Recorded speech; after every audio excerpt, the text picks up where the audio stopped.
Don't you just hate it when you accidentally wear the same outfit as a famous 18th century painting? Me too. Welcome to today's virtual art class. Today you're going to be learning how to use shape and shadow in today's artwork. But before we go any further into the world of shape, let me introduce you to today's artist, leaderboard artist. Let's take a look at the leaderboard. Congratulations, Derek! Woo! Derek was chosen because he uploaded his artwork from yesterday to Schoolology. Congratulations, Derek! Remember, if you want to get on today's artist leaderboard, tomorrow, make sure that you upload a picture of your artwork to Schoolology today. All right. Hey, listen! Before an artist learns to draw this, or this, or even before they can draw this, they have to learn how to see like an artist. And they're looking for things like shape, line, color, and value. But before you can even think about drawing this stuff, you need to be able to see it. Lucky for you, I actually have a pair of glasses right here. Here, you can go ahead and try them on. All right, now that you have your glasses on, you're ready to look at the world. Check out these giant triangles in Egypt. They're actually not triangles at all, but pyramids. A pyramid is a form. Forms are different from shapes because they are 3D and they take up space.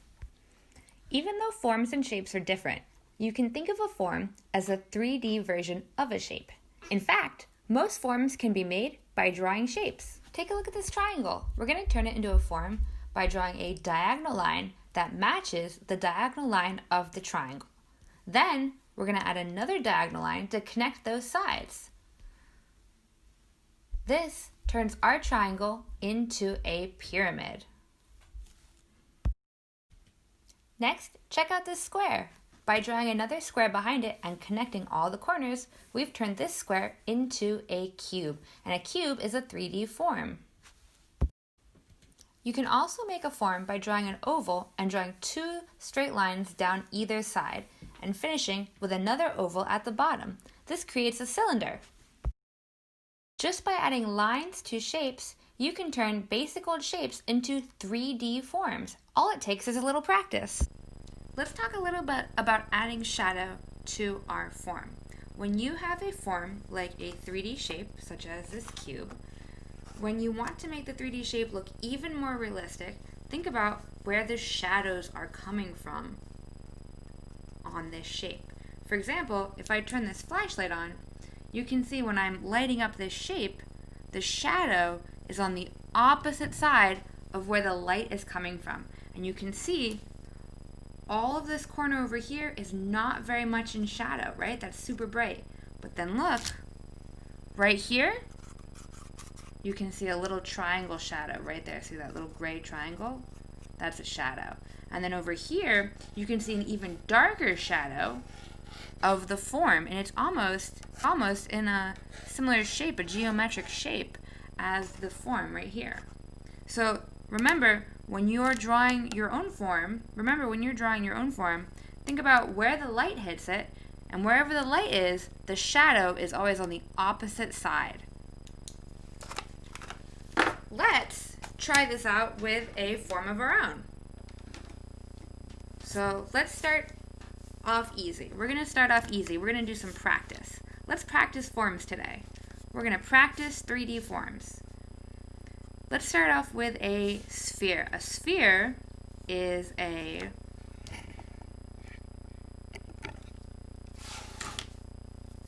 Today we're going to practice. Before you do your own still life with forms, before you're ready to do your own still life with forms, we should practice drawing some forms on our paper. So let's find a piece of paper you don't mind using as a practice page.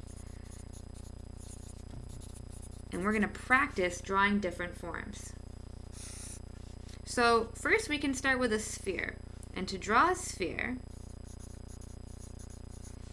all you need to do is draw a letter O or a circle.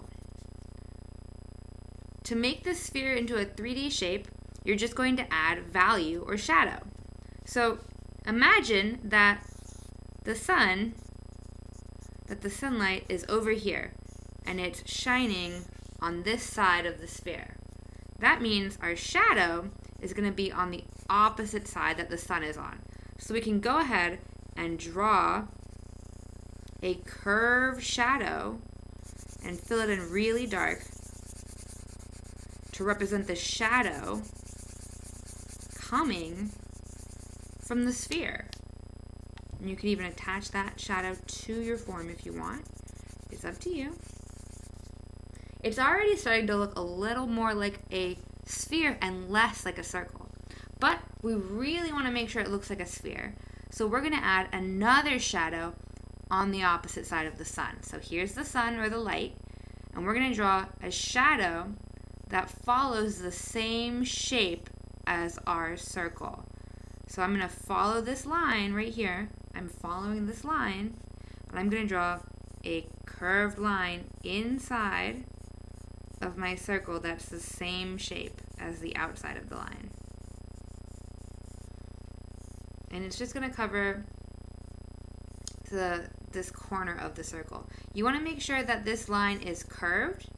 What I sometimes see kids doing is they'll draw a line that goes straight across and then shade that in. That is not going to be the effect that you want. What you want to make sure is that you have a crescent or a letter C shape. You don't really want a straight line, and you don't really want a harsh angled line, because neither of those are going to make it look like a 3D form. What you want is this line to curve or follow the curve of the imaginary ball. So by drawing a C shape on the inside, you're following the curve of the imaginary ball, and then you can shade that in with your pencil. Remember, the closer your shadow gets to the light, so the closer you are to the light, the lighter your shading will be. So if I'm going to shade more towards the light, I want to make sure that my shadow gets lighter as I get towards the light. And I can do this by drawing lighter with my pencil. Then you can take your finger and you can lightly smudge your pencil marks. Remember to smudge in the same direction that your pencil went. Don't smudge back and forth. You want to make sure you're smudging in the same direction your pencil went to blend your shadow or your values together. Make them a little more seamless. Then you have a sphere. Let's do the same thing, but with a rectangle. Remember, you can always pause the video right here or before if you need some extra steps, or if you want to watch this again, just rewind and rewatch the one you're having the most trouble with, because these are tricky. Try a square. So let's draw a square on our paper. Then behind the square, we're going to draw another square, only this square is a little bit higher than our first square. All you have to do now is connect the matching corners with diagonal lines. So match all the corners with diagonal lines, and then you have what is called a cube. If you want your cube to look more 3D, you would take your eraser and you would erase the lines on the inside of each square. So see how I didn't erase this line going up and down, because that's the front of my box. You're going to erase the lines inside each of the squares. So I erase this side line, and then I have one more line to erase. It's just this one if I don't want to see that. You can also shade one side of your cube to make it look even more 3D. So imagine if the shadow is on this side of the box, that tells me the light is on the opposite side of the box. So that tells me the light's over here. And then you might even draw a long shadow coming out from the box, because your shadow is always on the opposite side of where your light source is, the opposite side of where the light is.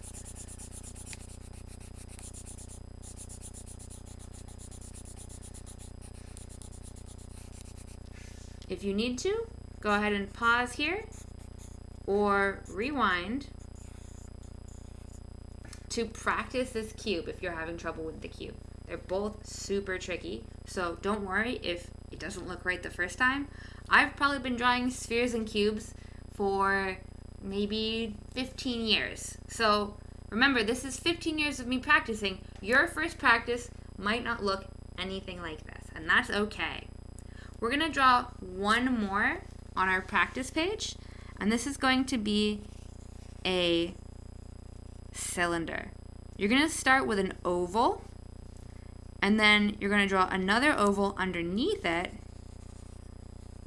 Depending on how tall you want your cylinder to be, you might make this oval really far away or really close together if you want it short.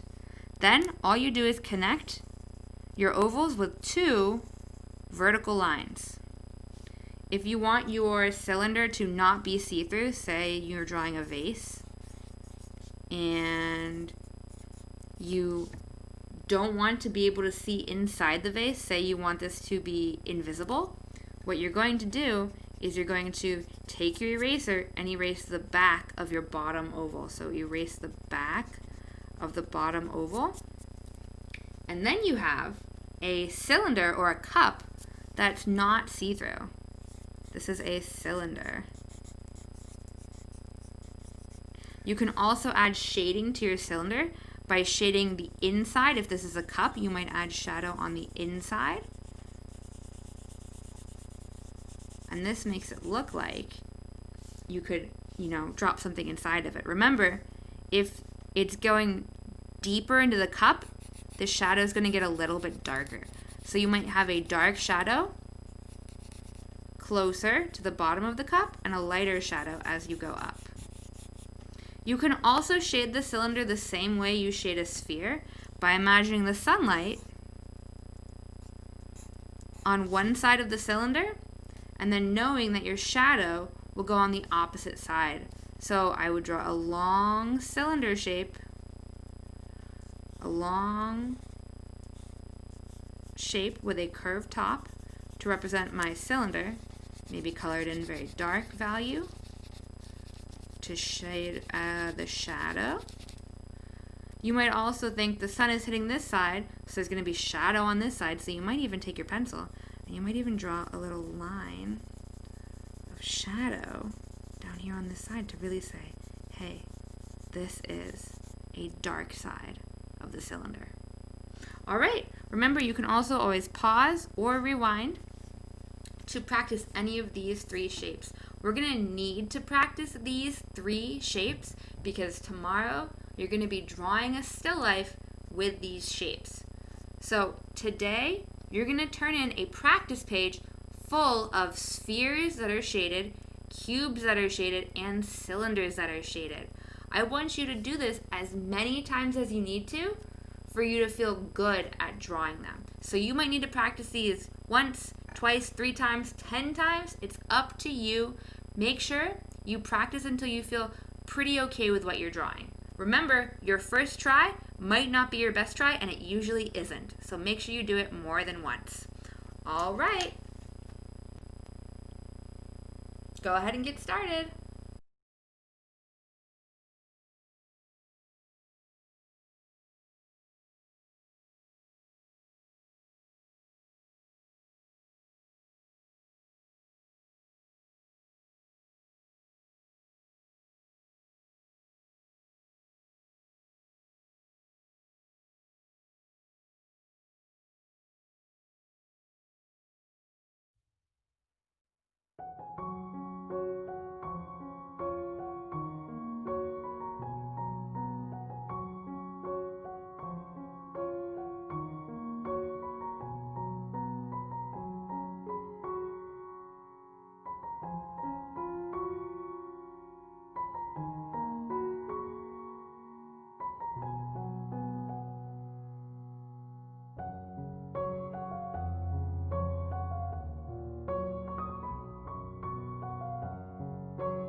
Hey, cool!